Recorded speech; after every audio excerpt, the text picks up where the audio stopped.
Article থেকে তোমার শিক্ষক যদি তোমাকে আটকাতে চায় তাহলে এই 5টা প্রশ্ন অবশ্যই করবে। চলো সলভ করে দিই। Number 1, Zaki is dash university student. এখানে এ হবে নাকি এন হবে?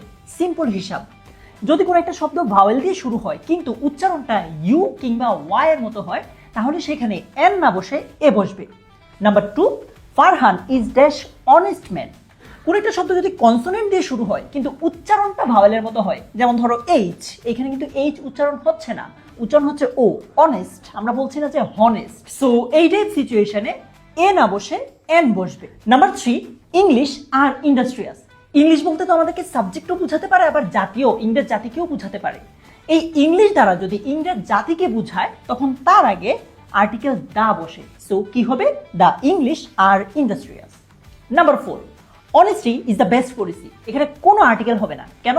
অনেস্টি হচ্ছে একটা অ্যাবস্ট্রাক্ট নাউন, অ্যাবস্ট্রাক্ট নাউনের আগে নরমালি কোনো আর্টিকেল হয় না। কিন্তু number 5, the honesty of Kaif is admirable. কেন?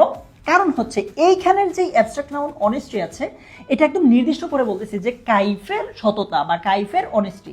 সো অ্যাবস্ট্রাক্ট নাউন যখন নির্দিষ্ট করে কাউকে বলে তখন সেটার আগে আর্টিকেল দা হবে, নর্মালি এটার আগে কোনো আর্টিকেল হবে না।